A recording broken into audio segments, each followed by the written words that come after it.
All right, let's talk about Champions Day at Ascot. It's Britain's richest race day, absolutely packed with superstars. But here's the thing. If you're thinking of having a bet, just following the crowd, that could be the quickest way to empty your wallet. Today, we're going to crack the code on this notoriously tricky day. I mean, it seems logical, doesn't it? Back the biggest names, the most dominant trainers, the horses in red-hot form. But on this specific day, at this specific track, the form book might as well be written in a completely different language. We're going to dive into some stats that just defy all belief. So, where do we start? Well, let's look at the absolute giants of the sport. You'd assume they have this day completely locked down, but you know what? The numbers tell a very, very different story. Just look at this and know that's not a typo.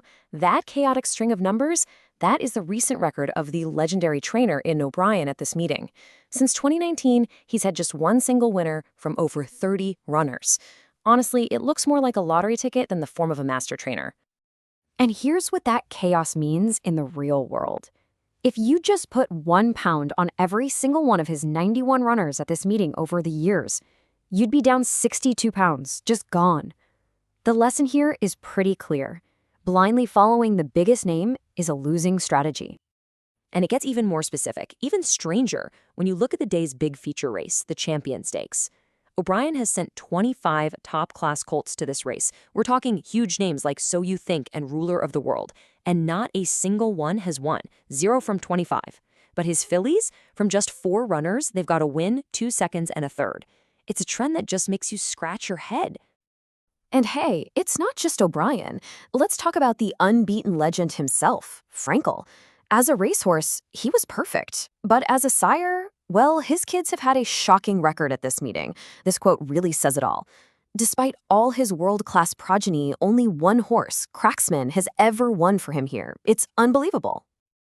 Okay, so if we can't trust the titans of the sport, surely we can trust recent form, right?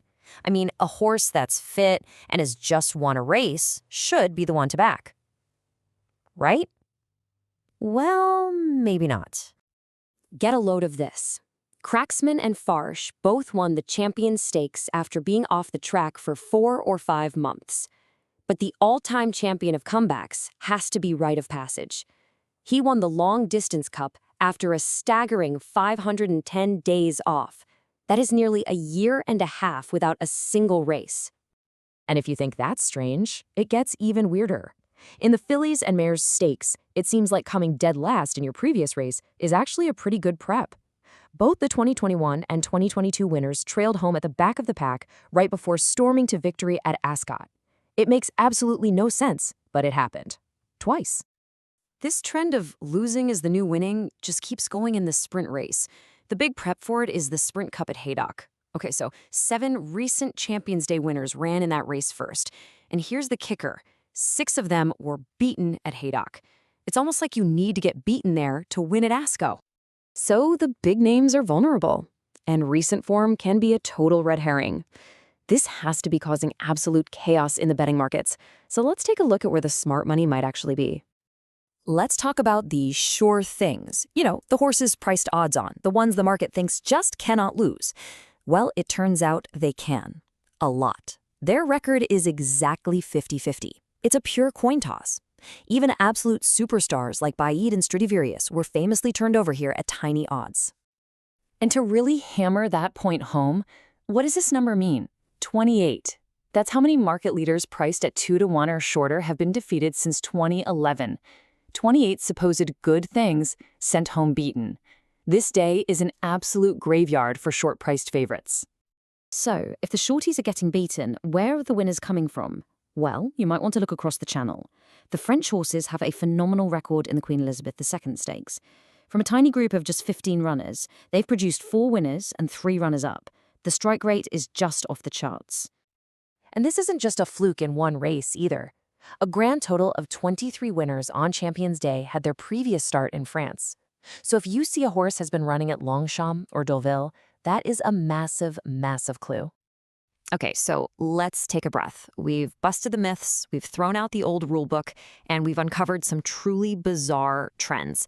Let's put it all together into a new set of rules for making sense of this brilliant day of racing. So here it is, your new Champions Day cheat sheet. First, doubt the dominant names. They are not invincible here. Second, ignore what looks like bad recent form. It can be totally misleading. Third, be really wary of short odds. This is where so-called bankers get beaten. And finally, always respect the French challengers. Their record speaks for itself. So there you have it. Champions Day isn't about following the crowd. It's about spotting the weird patterns that hide in plain sight. It's a day for the underdog, the long-absent contender, and definitely the French raider.